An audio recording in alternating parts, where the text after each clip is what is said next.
So, the countdown. We are headed for a perfect storm. There's a great confluence of events that are happening right now. Second, the Arab-Israeli alliance is happening before our very eyes. Ezekiel 38 is being fulfilled, Zechariah 14, Joel chapters 3, and Daniel chapter 11.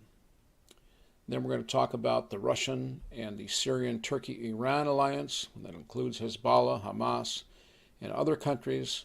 And that's going to oppose this Arab-Israeli alliance. They're coming from the north and the northeast. Then we're going to talk about the China-Taiwan threat that's happening right now. China's threatening to invade Taiwan. The global energy crisis that's happening before our very eyes. And the pandemic, its impact on global shipping, and also on your shopping, your personal shopping, the supply chain. And finally, a couple other topics, cyber warfare, and the internet identity model that's coming, and of course, with some new things in the United States, a digital currency is being proposed, and the IRS surveillance of all bank accounts is also being proposed. Finally, Israel is probably, most likely, in the next few days, going to do a preventative strike, and the world will condemn them for this action, even though they have no other choice. And so we have a confluence of all these events happening. It's a perfect storm. And of course, God always fulfills his timing according to a festival calendar. We're currently in the church age, but it looks like Rosh Hashanah, the trumpets are about ready to blow. So, on October 31st, 1991, there was a tremendous storm that happened, and most people don't know about it because they've seen a movie, but the storm was gone unnamed. It was called The Perfect Storm. The movie wasn't very good at explaining what happened, but I'm going to try to do that. Hurricane Grace came up from the south, from Florida, and it intersected two Canadian fronts, a low-pressure front and a high-pressure front. This created 100-foot seas and also 100-mile-per-hour winds, and several vessels, sailboats needed to be rescued, etc. So, the storm had a breadth that went from North Carolina all the way up to Nova Scotia, 1,500 miles across. No storm has ever been like it before or since.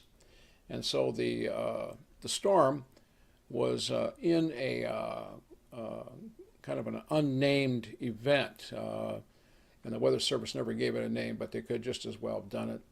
And so most of the coastline cities were experienced storm surge. That day that storm came to shore, it was very sunny, and everybody was just doing their normal life, having a nice fall day, but they were caught off guard. So the problem was that the storm was centered over Sable Island out in the Grand Banks. That you probably heard about the Andrea Gale that was sunk by the storm. And it was probably one of the most severe, powerful storms ever to hit the United States, although some claim Hurricane Andrew was more fierce. So, we have a Gog-Magog perfect storm that's brewing right out of the book of Ezekiel, chapter 38 and 39. And it's going to affect every one of us. That's what this seminar is really all about, what's going to happen next. So, what we have here is we have a political history to go over first. Here you'll see the Middle East, you'll see Turkey to the north, you'll see down here in this coastline are all the Persian states, or excuse me, Arab states. On this side of the coastline are Persian states. And so they wanted to name this the Arab Gulf, but they've called it the Persian Gulf. One of our presidents called it the Arab Gulf to get a rise out of Iran. And of course we see the Arabs of Egypt over here. And so this perfect storm is confluencing right here in this area, the Persian Gulf. So Turkey dominated the Middle East, and that ended in 1917 AD. And the Arabs and the Persians hate the Turks. Then the Arabs, of course, were involved in their own nationalistic efforts beginning in 1917 with the Arab Revolt during World War I. And of course, that ended when Egypt signed a peace treaty in 1979 with Israel. But that's the Arab nationalism. The Persian Iranian revolt finished in 1979 and is still occurring. It's a terrorist state, and we're going to learn a little bit about what's going on with that country and Israel. And finally, Syria and Russia entered into a friendship pact in 1980. Of course, the old Soviet Union supported Syria when the French left it in 1944, and they moved in when there was a power vacuum. So, we have also three cultural enemies, as I said. Those enemies are Turkey, the Arabs, and the Persians. And this is what King Faisal said in 1917. He says, the only thing I hate more than a Jew is a Shiite. And that's the antagonism between the Shiites and there he is, King Faisal, and the Sunni Muslims. And here we'll see Erdogan. He's the dictator of Turkey. And then we'll see, of course, here the red, white, green, and black flag, which perfectly fits Revelation 6, 1 through 8, the four horsemen of the apocalypse of the Arab states. And, of course, we also see the Persians there. So Ezekiel 38 and 39, those alliances, that scripture is very important, okay? And it's something that all of us should read. So it starts out that we see this alliance with the USA, Great Britain, Israel, Egypt, Jordan, UAE, Bahrain, and Morocco signed a peace agreement with Israel here back in August 2020. Oman and Qatar are going to do the same. The U.S. Central Command is headquartered in Qatar, by the way. Sudan joined in. Then, of course, Saudi Arabia has purchased the Iron Dome missile defense system from Israel. And they are close to also coming into a peace agreement. And, of course, Yemen, the part that's not in the hands of the Shiites, as well as Azerbaijan, which has got Iran very upset. Then on this side of the divide is Russia-China. China, of course, needs Iranian oil. Russia, of course, has other ambitions in the Middle East. They want a foothold. Hezbollah is a surrogate state. They've influenced Lebanon. Lebanon is now in terrible crisis. There's no power. Their currency has been devalued, and it's a destabilized border. Syria, of course, the Syrian civil war has been going on for a long time, but it's been put down by the Russians with helping the Syrians. And then we know that Hamas is in Gaza, in the Gaza Strip. Iraq is now becoming a Shiite state. It always was a Shiite country. Being influenced by Iran, of course. Turkey is also joining this alliance. They bought AS-400 missile defense systems from Russia, which upset the United States greatly. And Armenia and Indonesia are also being influenced at this time. And here we see the Abraham Accords signed in August 2020 between UAE and Bahrain and Israel.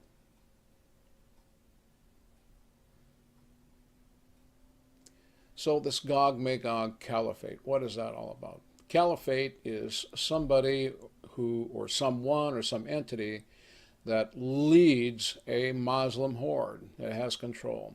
And we think it's possibly going to be led by a Syrian Alawite, will be an Alawite caliphate. Here's a person that's a potential to be that person that unites them. Of course, the Shiites are looking for a reincarnated prophet, Muhammad, or the hidden Mahdi, the 12th Imam. And this man's name is Sulaimi Hassan. He's the general of the Tiger forces that defeated the Syrian Democratic forces.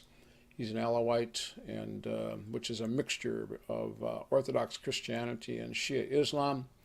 And he is also a poet. He is the key leader and the hero of Assad and all the Syrian people that were against the civil war. So, the Shias are looking for the 12th Imam, that is the Mahdi, their Messiah. That's the foretold Islamic hidden prophet that's coming. And this person is supposed to arrive during a time of chaos. And that's what is in the Shia Persian minds, especially the Ayatollahs. And this man is supposed to unite an anti-Israel alliance, an army, and a chaotic time of chaos of Muslim nations, and of course they're armed by Vladimir Putin, who looks like he is in fact the prophesied Gog of Magog. And of course we know that Magog is the name for Ukraine, and it's an ancient name from the 13th century, and we know that Ukraine is falling back into the Russian orbit now.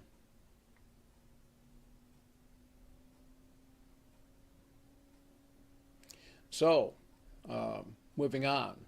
Israel has got their back against the wall, and they must strike first Iran over nuclear weapons. Nobody else is doing it. Everybody's just kind of saying it's a foregone conclusion that Israel is going to have to lump it. But Israel does not feel that way. They went through the Holocaust. Iran has threatened to wipe them off the mat. They view Iran's nuclear weapons as an existential threat. That means their very existence is threatened. So what we see is that they've lost patience with the United States, who has made many promises that Iran would not get a nuclear weapon, and they don't believe that this is gonna make a difference, that the United States is not going to do anything. So Israel feels they must take action. They feel that the refining process of uranium has gone beyond the 60%, and they will have a bomb within a few weeks. So we expect this to happen fairly quickly here, within the next few days. Now, when this happens, the world will condemn this. Okay, they'll condemn this, because what will happen, it will set off a conflagration. And this has happened before, which we're going to see here in a short time on a quick video that I've added. Here's some more scriptures that you can read down here that define this event and what is going to happen.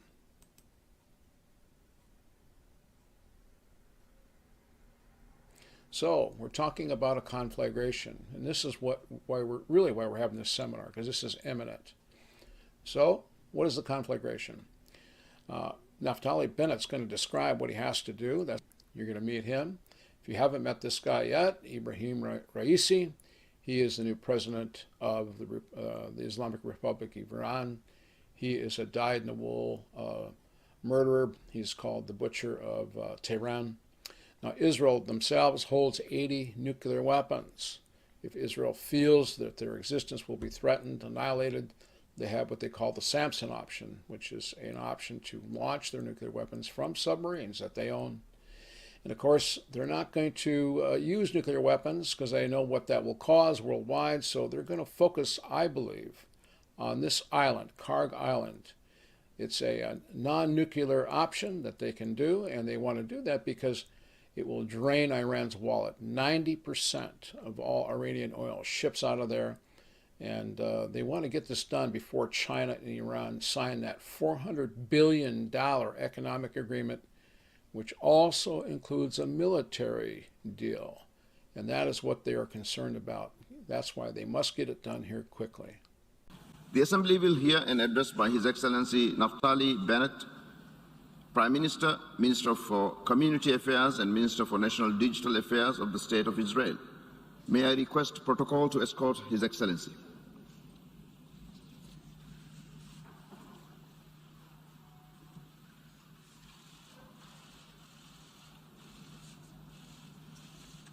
I have great pleasure in welcoming His Excellency Naftali Bennett, Prime Minister, Minister for Community Affairs and Minister for National Digital Affairs of the State of Israel.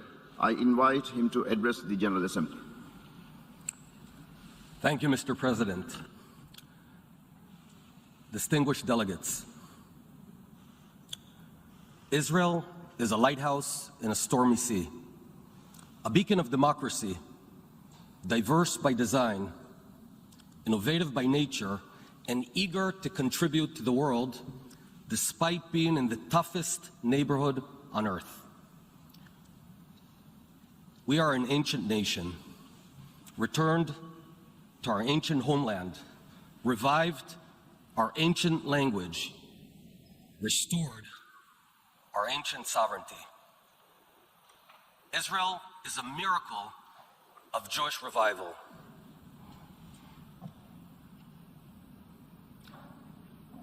Am Yisrael Chai, the nation of Israel is alive, and the state of Israel is its beating heart. My friends, for way too long, Israel was defined by wars with our neighbors. But this is not what Israel is about. This is not what the people of Israel are about. You see, Israelis don't wake up in the morning thinking about conflict. Israelis, like everyone else, want to lead a good life, want to take care of our families, and build a better world for our children. And that means that from time to time, we might need to leave our jobs, say goodbye to our families, and rush to the battlefield to defend our country. And that's what we aspire to do. Distinguished delegates, while Israel strives to do good, we cannot lose sight for one moment of what's happening in our neighborhood. Israel is quite literally surrounded by Hezbollah, Shia militias, Islamic Jihad, and Hamas on our borders.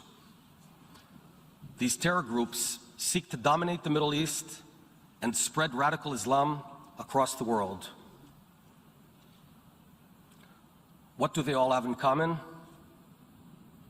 They all want to destroy my country, and they're all backed by Iran. They get their funding from Iran. They get their training from Iran. They get their weapons from Iran. Iran's great goal is crystal clear to anybody who cares to open their eyes. Iran seeks to dominate the region and seeks to do so under a nuclear umbrella.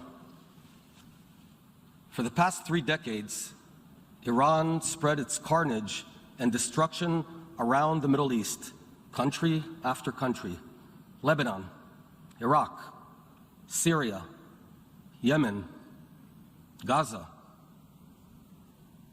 What do all these places have in common? Well, they're all falling apart.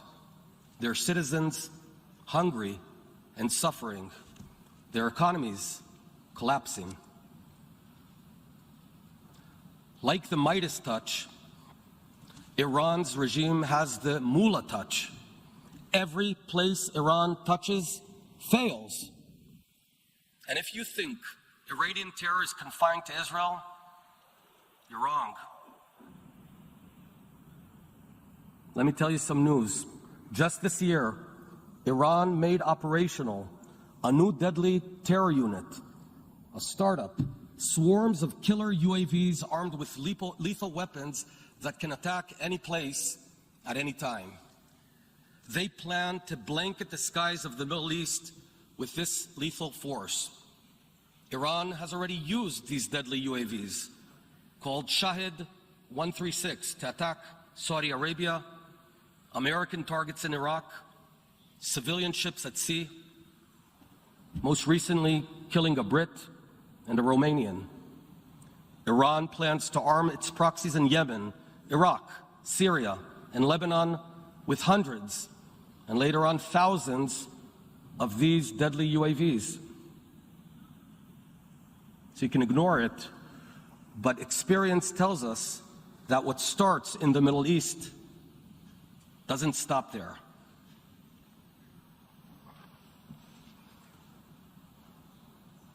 Distinguished delegates, in 1988, Iran set up a death commission that ordered the mass murder of 5,000 political activists. They were hanged from cranes. The death commission was made up of 4 people. Ibrahim Raisi, Iran's new president, was one of them. Raisi also oversaw the murder of Iranian children. His nickname is the Butcher of Tehran because that's exactly what he did. He butchered his own people. One of the witnesses of this massacre stated in her testimony that when Raisi would finish a round of murder, he'd throw a party, pocketing the money of those he just executed minutes ago, and then he would sit down to eat cream cakes. He celebrated the murder of his own people by devouring cream cakes. And now this very Raisi is Iran's new president. This is who we're dealing with. Over the past few years, Iran has made a major leap forward in its nuclear R&D, its production capacity, its enrichment. Iran's nuclear weapon program is at a critical point. All red lines have been crossed, inspections ignored, all wishful thinking proven false. Iran is currently violating the IAEA's safeguard agreements, and it's getting away with it. They harass inspectors and sabotage their investigations, and they're getting away with it.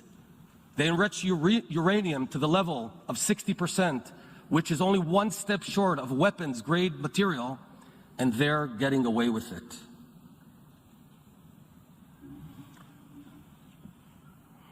Evidence which clearly proves Iran's intentions for nuclear weapons in secret sites in Tokozabad, Tehran, and Malivan is ignored. Iran's nuclear program has hit a watershed moment, and so has our tolerance. Words do not stop centrifuges from spinning.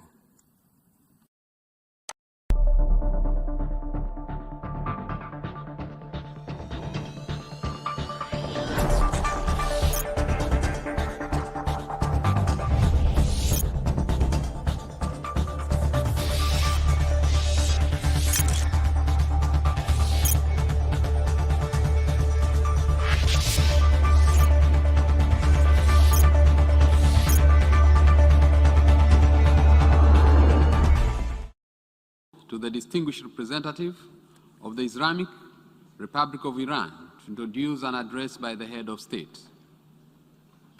Bismillah ar-Rahman ar-Rahim. Mr. President, I have the honor to introduce the pre-recorded statement by His Excellency Mr. Sayyid Ibrahim Raisi, the President of the Islamic Republic of Iran. Thanks a lot. In the name of God, the compassionate, the merciful, praise is due to Allah, the Lord of the worlds, and His peace and blessings be upon Muhammad and his pure household and his select companions. Mr. Chairman, at the outset, allow me to extend my congratulations to Your Excellency for your election as the chair of the 76th session of the UN General Assembly. Ladies and gentlemen, Iran is the land of culture and civilization, the land of knowledge and spirituality, the land of perseverance and independence. The Iranian people are monotheist and patriotic. They have their unique identity and love to explore the world.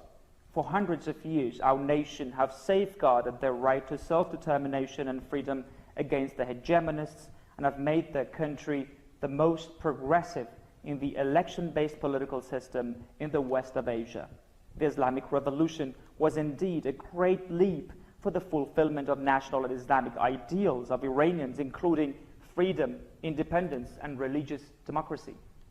I, as the elected president of the great people of Iran, am honored to be their representative to convey to the world at large the message of rationality, justice, and freedom, which are the three most fundamental principles of the life of the contemporary man. An American surveillance drone, U.S. leaders said there had been no airspace violation to warrant such an attack. While the two sides argued about where it happened, military strategists were likely discussing how.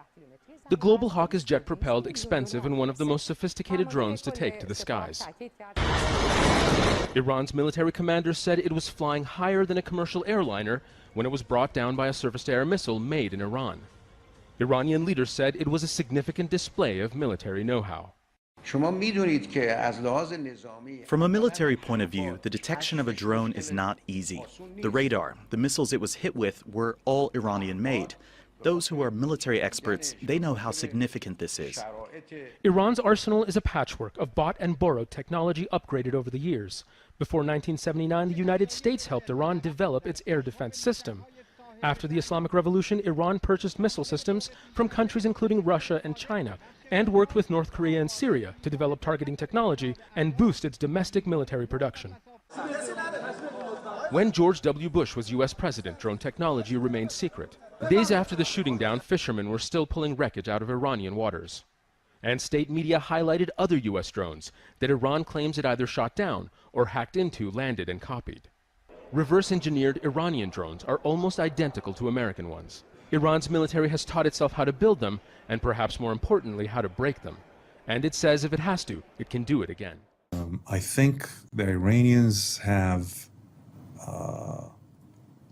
planned their nuclear program in such a manner that it would take weeks, probably, of intensive warfare to neutralize their capabilities for a long time.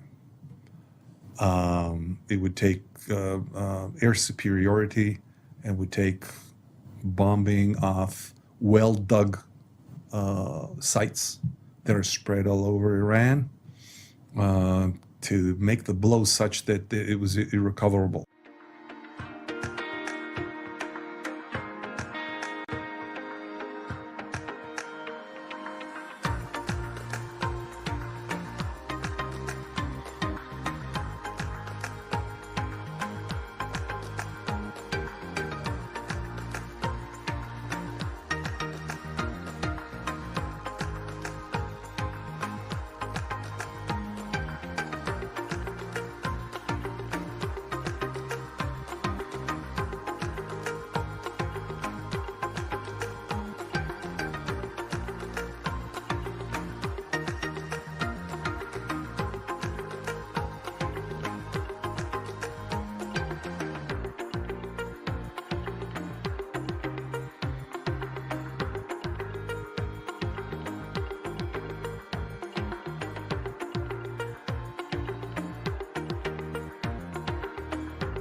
اما باز شدن پای نفت به جزیره مردم خارک را ناخواسته رو به انباری از باروت گذاشته. با توجه به تنش‌های همیشگی بین دو دولت ایران و عراق، قرار دادن این شاهرگ حیاتی در فاصله چند ده کیلومتری از عراق خارک را در وضعیت پرخطری قرار داد. در این حال نگرانی و دلهره از شعله‌ور شدن آتش در جوار این حجم از گازهای قابل اشتعال و مواد منفجره همیشه به طور جدی احساس می شود. هنوز 2 سال از پیروزی انقلاب نگذشته بود که موقعیت جغرافیایی و اهمیت استراتژیک خارک بلای جان جزیره شد و با حمله هواپیماهای بعثی عراق از همان روزهای اول جنگ جرقه به انبار باروت بود. شدت انفجارها و آتش سوزی‌ها و ویرانی‌ها به قدری بود که مانورهای اطفای حریق پیشین مقابلش بازی کودکانه به نظر می‌رسید.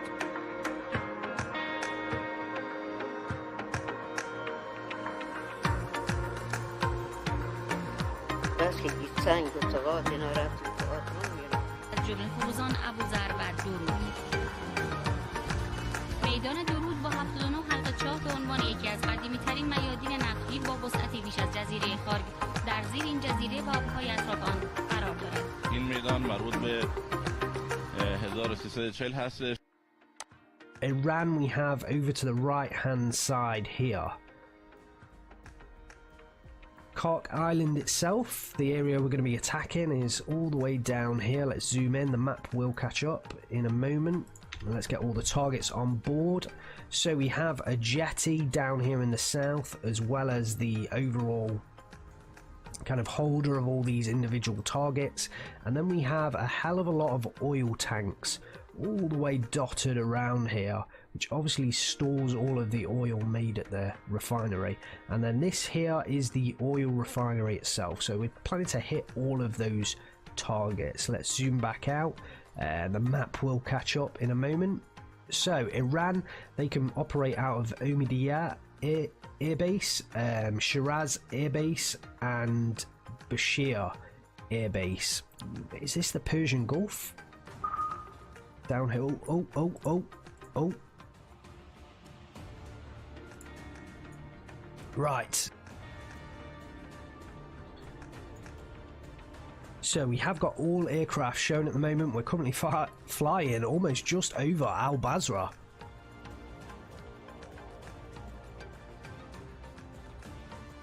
Hopefully we get some good hits here. Come on. Okay. Let's go back to the flight view. Okay, picking up some ships around the area. Okay, back down again. We are picking up some ships around the area. There could be a lot of friendly activity in here, but remember the briefing did say there could be Iranian targets in here as well, or Iranian ships. Okay, that was interesting. So the perfect storm is imminent. It's an event of collisions, and these are the things that are happening simultaneously at the same time here in our hour. And I'm not making up any of this, okay? For example, China is threatening to invade Taiwan. And of course, they feel that the United States is weak after the Afghanistan debacle, and that we are too focused on other things other than what they would do. So China's getting ready to do that. That could be a distraction for the United States should this happen. That will give the Iranian alliance the motive to move while the United States is busy focusing on something else. And then, of course, if the Persian Gulf closes, we know that the energy crisis will exacerbate. Right now, there is a shortage of coal, liquid nitrogen, and gasoline, oil throughout the world. And that has happened because nations did not stockpile energy because of the pandemic caused a slowdown in their economies, and they did not build any inventory. But if Israel attacks Iran and Iran closes the Gulf, the Persian Gulf, we could see gas prices of around $25 per gallon. I don't know how many gallons are in your tank, but I recommend that anybody watching this gets a hybrid or a plug-in electric car. Then we see that shipping already is having a problem at the docks because of the pandemic. What's going on is that ships are docked outside of Los Angeles and some of our busiest harbors because they can't get in because of the COVID protocols that every nation has, trying to stem the pandemic. And so there's lots of empties, the ships are backed up, and consumer goods that are imported are in short supply, and this is affecting exports as well. So, shopping, it may find that some shelves are bare in some parts of the United States and the world. The cupboard is bare because the supply chain has been disrupted, and also prices are nosing up because of inflation. Inflation is a direct result of governments printing money without taxing. It's a cruel tax. It affects everybody the same. Everybody pays the same percentage. It's not progressive. So when the United States prints $3.5 billion, which they did not tax, that means inflation is going to go up. That means your rent, that means your grocery prices. Somebody told me recently grocery prices have already gone up 30% from the last round of COVID payments that went out because the government did not tax that money. They simply printed it, and there's nothing behind it. The pandemic caused that, and the countries are struggling still with vaccinations and with controlling the pandemic. And the other thing that people aren't aware of is that there's a move to create an internet identity model. In other words, because of cyber warfare, cyber crimes, the internet provides anonymity, and that anonymity is what allows crime to occur. So they are working on an internet identity model. Everybody will be issued a name and a number in order to use the internet. I recommend you try fasting 1 or 2 days on the internet, not using your mobile phone, your credit card, your desktop, your laptop, and just see how dependent we have become on using the internet. Then, of course, digital currency. Every nation is considering digital currency. El Salvador, Singapore, China at one time was thinking about going totally digital. The United States is, in fact, planning to go digital currency. Once the currency goes digital, it'll be very difficult for organized crime. It'll be very difficult for people that operate cash businesses and don't pay taxes, like people that are landlords, people that are barbers, people that work for cash. They will be able to track you with digital currency. And there's one other thing that's happening in the United States anyway, is that the IRS now wants to examine every bank deposit of $600 or more. It is estimated that this will raise $80 billion in taxation. There's a lot of people that ride in the 4th of July parade that have been hiding their cash business for years and years. And for the first time, they are going to suffer tremendous audits. Tremendous audits. The IRS will ask, why do you have so much more money now than you did for the last 20 years? And there's going to be some hefty fines. The government is going to collect some money. And finally, we know that Israel's going to strike. They're going to strike Karg Island is our guesstimate, because 90% of the oil flows through there. And here's a drone. This is a Reaper. And Israel's got some good technology for drones, but so does Iran. Iran, of course, as we said, copied U.S. technology after we lost a drone over there during the Obama era, or several of them, as a matter of fact. But drone warfare is becoming a reality, a remote control, video game type of warfare. So it's time for questions and answers and discussion. So what's going to happen next? Let's start. Here's some questions that we can answer during this discussion. When will Israel strike?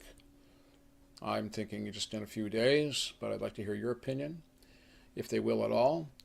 And what will be the price of oil after the Persian Gulf closes? Iran closed the Persian Gulf in 1988 when Iraq struck Karg Island, and they mined it with the limpet mines. Ronald Reagan, of course, got involved, and the Sammy B. Johnson was hit and almost sunk, and the Gulf closed for several weeks.